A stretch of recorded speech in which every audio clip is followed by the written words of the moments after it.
Thank you. Is everybody ready to go? Cool. Well, first off, thank you guys for being here. I always love when there's a crowd in the room.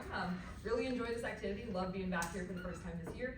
Matthew's one of my best friends, just in general, let alone on this circuit, so it's always really fun to get to be around with him. That said, let us go ahead and begin. All right, y'all, today we're going to be talking about a really fun, intense resolution, which is Liz Cheney should run as an independent, which is kind of a round two for me and Matthew, because we're excited to be here talking about this topic today. That said, first thing I need to do on the side of the affirmation is offer you some key definitions as well as a weighing mechanism in today's round to make sure we're all on the same page. First, we're talking about Liz Cheney. She's a current representative from Wyoming in the United States House. She's been there since 2017, recently ran for re-election in the primary and did in fact lose.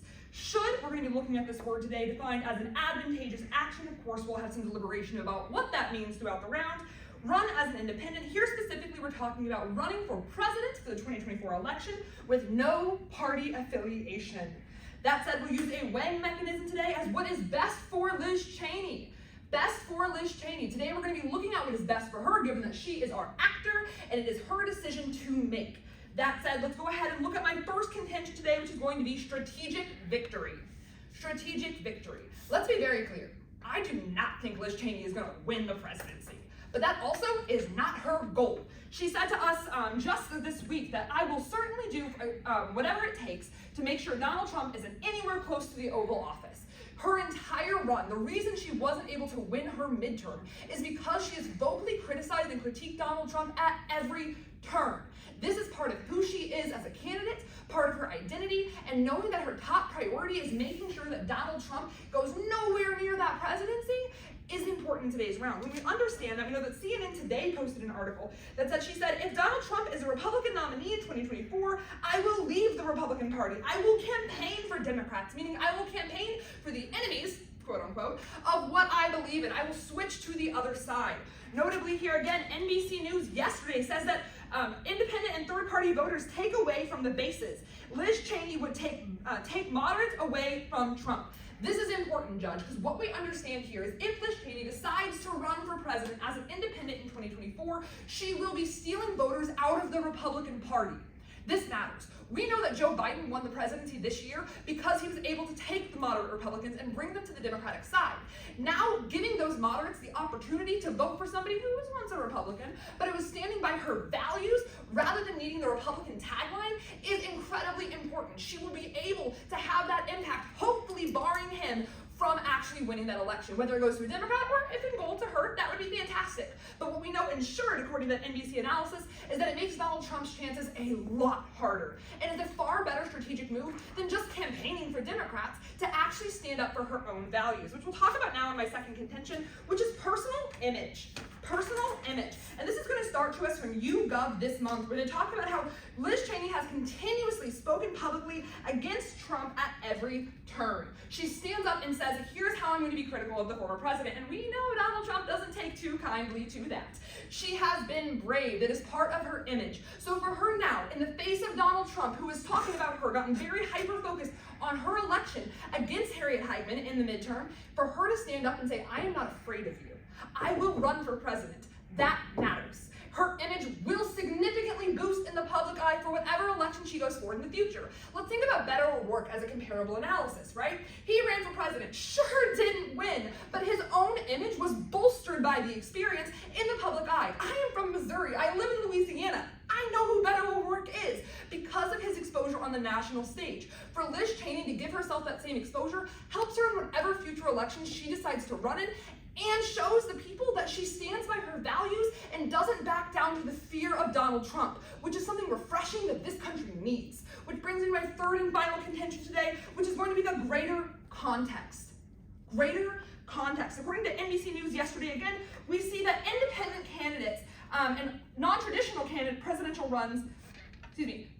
presidential runs are all the rage right now. We look to politicians like Yang, Sanders, David Jolly, Todd Whitman, and several other individuals who choose to run in whatever race as an independent or third-party candidate, and what we see from that is that they are getting more attention, especially among younger generations who are interested in the ideals that they have to say. And this is because, according to a Gallup poll from August 23rd of this year, 43% of Americans identify as political independents, compared with 24% identifying as Republicans, 30% as Democrats, and the rest, part of the third parties. So we know that most Americans identify as an independent.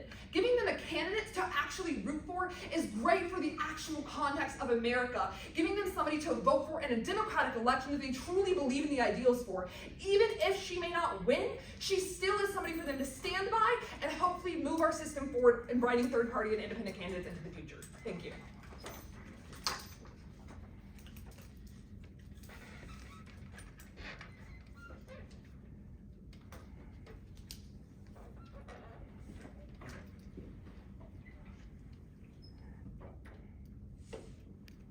All my judges ready? Perfect. Audience ready? There you go. All right. So, as the affirmative, obviously you have the burden of proof, right? Correct. Okay. And then, so your burden of proof here is to show what is best for Liz Cheney, right? Correct, yeah. And what is best for her in this, in the context you kind of gave throughout the round, is that she's wanting to stop Trump from getting into the White House, correct? So her goal is to stop Trump, and I do think it's important to recognize the definition of should, again, being advantageous action. I'm not saying it's going to make her life perfect, that it's the best thing that could ever happen to her, absolutely. but to achieve her goals, it absolutely is a great course of action. Absolutely, but her goal is to keep Trump out of the White House. Yes. Just making that clear, that's like the basis for the case. Number one priority for her, stated over and over, yes. Absolutely, obviously. So, and then we go into the idea, though, that we have to see that this is going to happen in order to vote for this being what's good for what she wants, right? So I led off in the very beginning. I don't think that she's going to win this election. Oh, no, absolutely. Yeah. And I agree, and I understood the context there, but I'll get into that in case. But we have to see that she would actually stop him from getting into the White House by pursuing this, or there's even a chance of her stopping him from getting into the White House. Her goal is strategically advanced by at least being able to pull voters over. Now, again, even if it doesn't 100% work out, we know that it is her best course of action to achieve her goal. Independents can pull voters from the party they came from, but they can also pull voters from the party from another party, which is why I brought that analysis from NBC News that talked about the voters that she would be polling would be the moderate conservative voters. The same ones that switched from Republican to vote for Joe Biden, would instead of having to vote for a Democrat, would vote for her.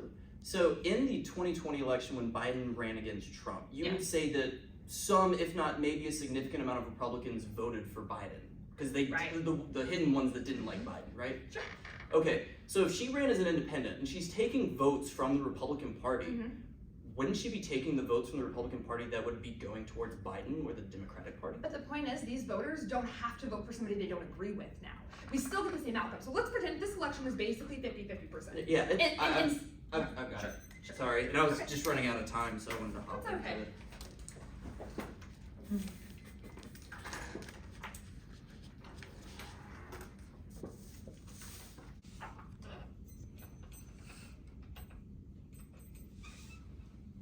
All right.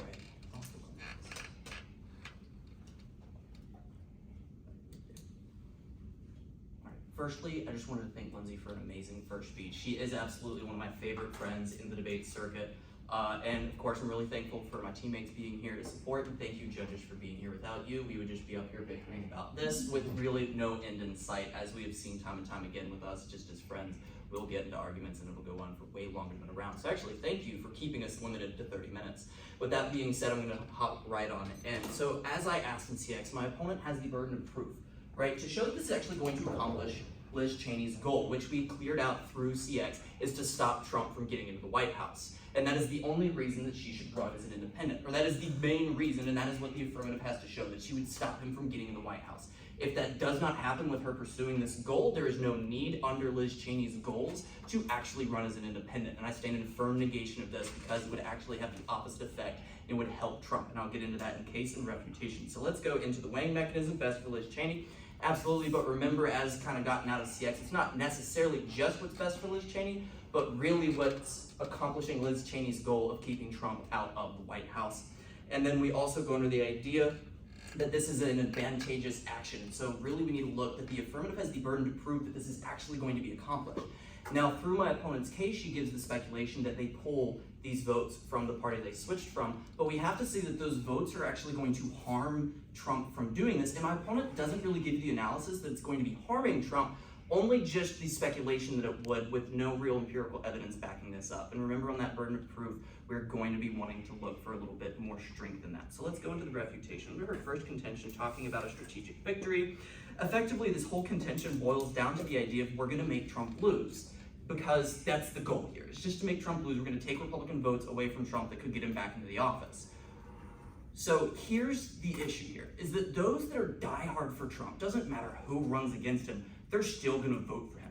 So those that support Trump are going to vote for him regardless of who's actually running against him. And we see that in the idea coming from the Hill, that Republicans who support Trump over the GOP rose 41% in August and was actually up from 34% in May. So he's actually rallying his base even more right now. And those that are planning to vote for him in the next election aren't going to shift just because of an independent that they already don't agree with and see as a traitor to the party for voting to impeach him.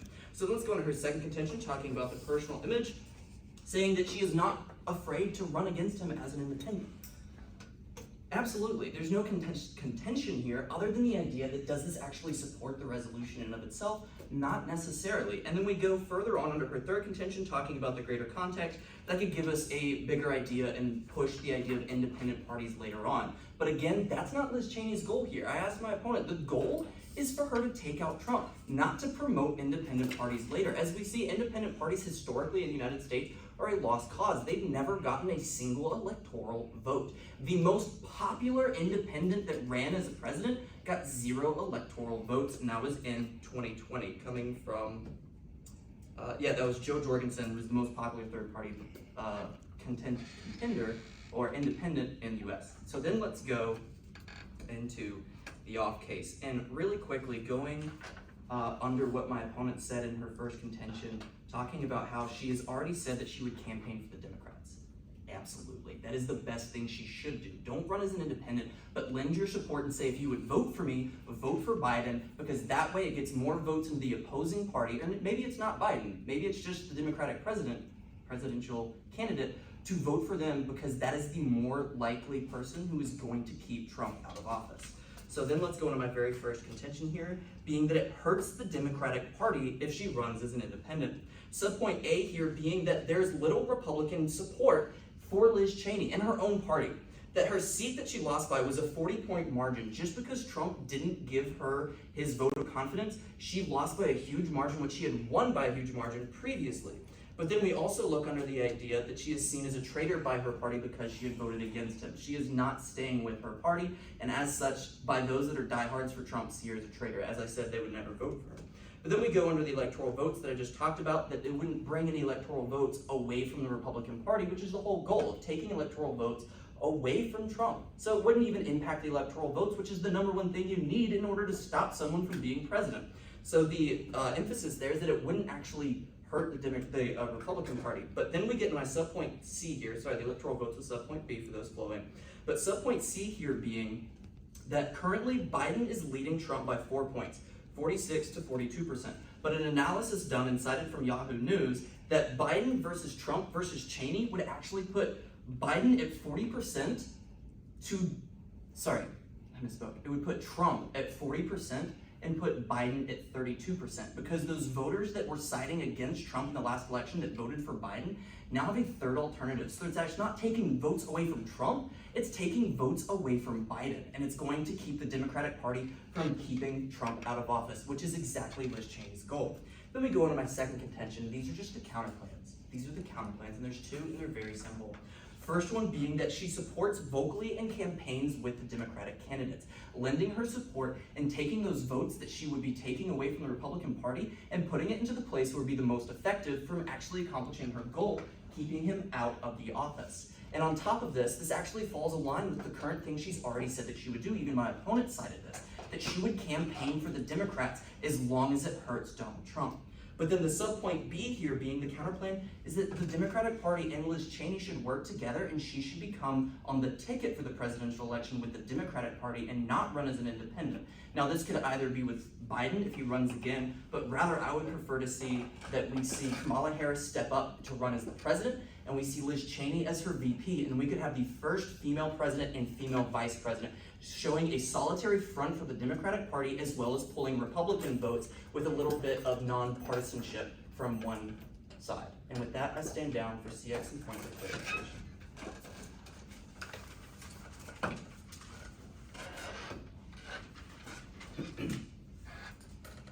Hey, everybody ready to go?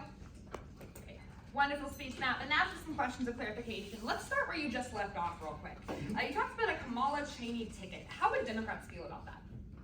So one, we see that it would actually be preferable to Liz Cheney with Biden, but on top of this, we see that. What Americans say? I like Kamala Harris. I want her to run for president. What level of support does she have? Absolutely. So it's not necessarily provided within the plan case, but I'm saying it's a better alternative than the affirmative Now, plan. in order for it to be better, and you're telling me that people don't love Biden, people don't love Cheney, can you tell me how many people love Kamala, or how many people want her to run for president? So one, that she did bring in some votes for Biden, which absolutely helped. But on top of that, we see that Kamala has the stances that so obviously there haven't been any polls done on this because this hasn't actually been projected. So there've been no polls for what a ticket like that would look like. But what we can see, if I could answer how people would let's view move on it. to a little bit more of an important question here.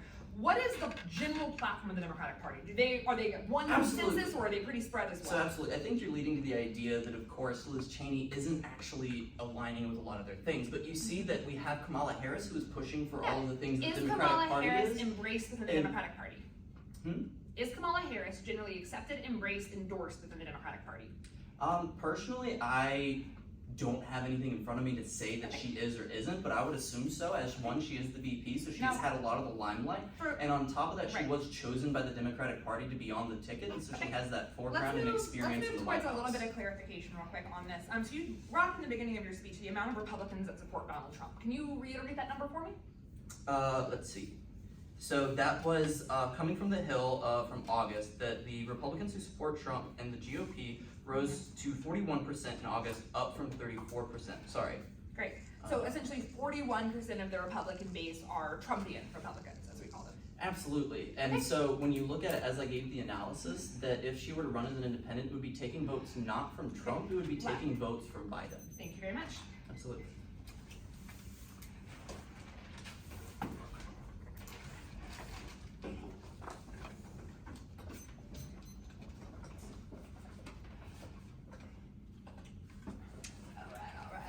We ready to go? Matthew is up? Yep. Cool. All right, this is the lovely 3-minute speech. So I'm gonna go a little fast in, but I will try to keep it somewhat slow, focus on the big arguments in today's round for us. Topic again is Liz Cheney should run as an independent, and let's remind ourselves of the framework in today's round. Weighing mechanism being best for Liz Cheney, should being advantageous action. What's important about this is her strategic idea to defeat Donald Trump is one element that I talk about in my case. One benefit to her. We also look at her public image, we also look at her future and the context of the greater picture. My opponent today has really tried to reduce affirmative argumentation to just that first contention. Therefore, when we look at the second and third point, we need to flow those through because we are looking at what's best for Liz, and I told him in the beginning of today's round that I do not anticipate her winning this election, but the impact that she would have would be a strategic benefit to her for several reasons. Let's look at this through, starting with my the negatives case today. Let's look at his counterclaims. We'll look at the rest of the argumentation kind of flowing over. His first idea here was that she should campaign for Democrats. 2 responses. First, it's inauthentic. I talk about this a good bit during my case, specifically in my second contention. Ultimately, we know that she is not a Democrat. We live in a society that is a 2-party system right now, and a lot of us are upset about it. Hence why so many people identify as an independent instead of as a Democrat or as a Republican. For her to campaign as a Democrat furthers this idea that I am going to run as something I don't believe in. What people do like about her right now is that she does say what she believes and she stands up for those values. Instead of trying to ask her to be something that she isn't, let's embrace who she is. But my second response here is that it is ineffective. Ultimately, her running or campaigning for Democrats isn't going to move the needle or really do anything. At no point in today's round has my opponent shown us that endorsements are actually effective or will change individuals' minds. Putting another candidate on the ballot gives independents somebody to actually vote for. Secondly, today he talked about running as a Democrat here with Kamala. Ultimately, Kamala Harris did not win the presidential election. She ran before, right? She ran in the primary, got like 3 or 4% of the vote. There's no reason to believe that this is going to be an idea embraced by Americans, and if that's where our hope to stop Donald Trump comes in, we're a long ways off from victory. Let's look back at the affirmative case. First, that idea of strategic victory. He asked, where do her votes come from? Judge, let's make it simple. We have 10 voters, 5 Democrats, 5 Republicans. In this past election, 2 of those Republicans became Democrats, 7-3. In this world, we have a 5 Democrat, 3 independent, or 2 independent, 3 Republican split. Democrats still come out on top. It's not my analysis, but it's NBC News that tells you Cheney will steal votes from Donald Trump. The analysis that he gave you with that 3-prong analysis assumes that Biden is going to be the Democratic nominee. We do not know who the Democratic nominee is going to be. So to assume that it's going to be the same type of mismatch simply isn't fair. The Democratic Party is just as split as the Republican Party. But ultimately, what we know is 41% of Americans, or whatever that number was again, identify as an independent. Giving them somebody on the ballot to vote for is advantageous for us all. Additionally, we talk about her personal image. It is beneficial for her to seem authentic, and it's beneficial for her to build her resume. My opponent did not address these arguments, so drop them off your flow, or it's a drop from him on the flow today. Additionally, we talk about the greater context. It is advancing the needle for us to allow independent candidates to be successful. Thank you.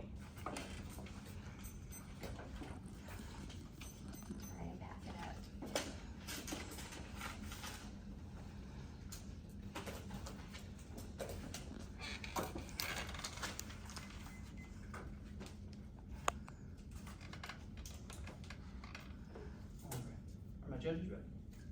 All right. Peanut gallery? Yeah.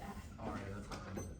So real quick, my opponent said that it would be against her ideals to run for the Democratic Party, but she said in her own case that she already has said that she would campaign for the Democratic Party if it keeps Donald Trump out of office. Again, showing that she would compromise her ideals as a Republican to side with the Democratic Party to actually keep Trump out of office. And the rationale and the reason behind this is her ultimate goal is to preserve the integrity of the Oval Office, which is why she doesn't want him in the first place, and which is why she voted for him to be impeached, because she saw him trying to overturn that election, which is kind of the gist of why she's wanting him out of there.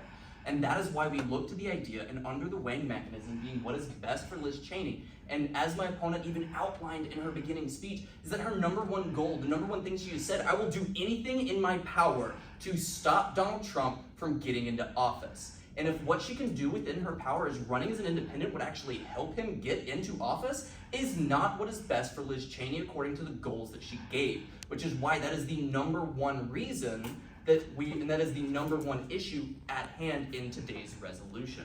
But on top of this, as my opponent was talking about under her third contention being that she would help the independent parties, Liz Cheney has said nothing about this being in her goals. So at that point, that's not what's best for Liz Cheney. That's best for the independent parties as a non-unique, which is why I said what I said in my last speech about that it doesn't matter. But then on the other one, on her second contention, talking about the personal image, and she's not afraid to stand up to Donald Trump. One, she's already done this, and two, it would help again to stand up against Donald Trump by siding with the Democratic Party. Now, let's get into the, I kind of went backwards up the flow on the affirmative side, so let's go into their first contention talking about that strategic victory. Now, my opponent kind of gave you some idea here in an analogy of, you've got 5 and 5 and 7 and 3, and gave you some numbers. But really, we're going to prefer the analysis the affirmative provided being cited on top of this. But one, it gives you the idea that currently, right now, we have no reason, and my opponent says, we have no idea if Biden's going to run, but we have no idea that Biden's not going to run either. And as he is the current sitting president, and as historically we see sitting presidents, when they have a second term option, historically run for a second term, one, we're going to follow in favor of historical presidents saying that it's going to happen. But two, on this, being that that's a change that my opponent has nothing to say it's not the other way. So it's a non-unique argumentation there. But what we can see is in the status quo that Biden is leading 46-42 against Trump, because those that are Republican who don't like Trump are polling for Biden. But then when we see that those that don't like Trump then poll for Cheney, that it actually takes not those votes for Trump away, because they're already not there. It's taking them away from the Democrats, investing them in an independent. And if it's Liz Cheney's goal, as my opponent agrees with and I agree with, to keep Trump out of office, what is best to accomplish her goal, what is best for Liz Cheney, is to actually support the Democratic Party to make sure those votes are going where they're going to have the most impact in accomplishing that goal. Remember, as I said, and my opponent never responded to, no independent has ever actually taken an electoral vote, which is where it matters. Remember, Trump lost the popular vote, but he won because of the Electoral College. Now, let's go into the off case and we'll go into some voters. Those counterplans. My opponent on my first counterplan saying that she should campaign for the Democratic Party, and my opponent said effectively that this isn't aligning with her own personal ideals. But remember, as I responded to earlier in this speech, that her number one goal is to keep him out of the office. And she has already said that she will compromise her Republican ideals by when she said she would campaign for Trump to campaign for the Democrats to do anything in her power to keep him out of office. So one, this is a very viable counter plan, and my opponent has to show you why it would be less impactful than the resolution, because the affirmative has the burden of proof to show that this would actually work. And if there's any doubt in your mind at the end of today's round, that is a vote for the negation. That'll be the second voter. Being that any doubt in your mind that an independent is going to actually take votes away from Trump, which are already basically set in stone if you're a Trumpian, it's not going to take any of those away because the Republican Party sees her as a traitor. If anything, those that agree with her that are Republican are not going to vote for Biden, they're going to vote for her. I've already gone over that a whole bunch of times, but it's an important dead horse, so I keep beating it. But anyways, we get into the last vote on the second counterplan. One, my opponent basically says, well, you have no information saying that people even like Kamala, and that she didn't even poll well and wasn't the president in the last election. Absolutely, but she was nominated by her party and put by her party on the ticket with Biden, and it did help bring some votes in. So we already see that the party has a history of supporting her. And then on top of that, really that burden of proof issue and all the other voters that I've given are great, and I believe that you can vote strongly in favor of the negation.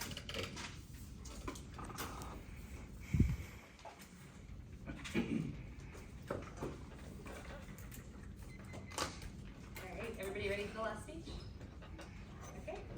Alright, yeah, this is my favorite part of the rounds. We gotta slow it down and really break up what we're talking about today. Again, the context of the resolution is Liz Cheney should run as an independent.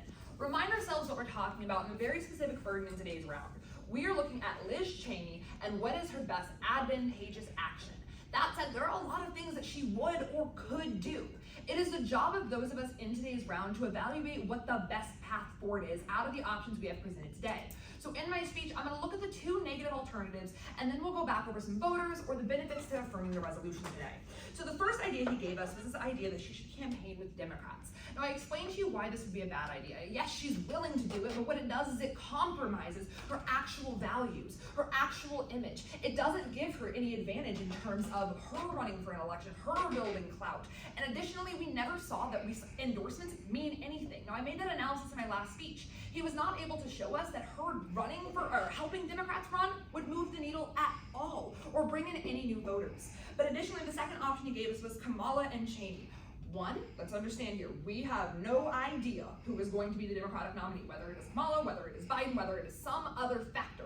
But what we do know is that if Kamala is the alternative, that's going to polarize a lot of Democrats too, right? We know, and I gave this analysis earlier, we know that she's considered a moderate Democrat, and we know the Democratic Party is every bit as splintered as the Republican Party. Yet my opponent tells you she's somehow going to be this unifying voice now that we have two moderates on a ticket together. Simply, this is not true. Now let's look at the affirmative case and talk about those voters or benefits to affirming the resolution. Again, when we look at the weighing mechanism, it's best for Liz Cheney. We need to consider the benefits or harms to her. First benefit here is going to be the benefits of her strategic objective. Ultimately, we know it's better than the counterplan, and my opponent simply tried to say, well, it's not feasible because he assumes Biden as a Democratic nominee. Judges, we know that he is old. We know that he has been in this arena for a long time, but we don't know that he is going to be on that ballot again. And because of that, we can't accept that negative analysis today. But the second benefit today is going to be benefit to her image. This did not get addressed by my opponent in today's round. Ultimately, we know that Liz Cheney's ideal, her platform, is benefited by opening herself up to the 43% of Americans, according to Gallup News, that identify as an independent voter because now they see themselves reflected in the election. We also know that this benefits her image in the same way it benefited Beto O'Rourke, which brings me to my third voter, which is benefit to resume. Benefit to resume. Putting her on the presidential stage at all gets her from representing one small community in Wyoming to talking to the entire nation. The same way Beto O'Rourke was able to pull people in, and now he's running for governor of this great state of Texas because he was able to build that coalition. My fourth and final vote review today is going to be the benefit to the greater picture. Ultimately, she is elevated as an icon because she pushes this forward. Independents have been fighting to get some level of recognition. Her being able to take votes away, both in the Electoral College and personally, from Donald Trump is a benefit to her image and all the things I listed. Thank you guys. Hug me, brother.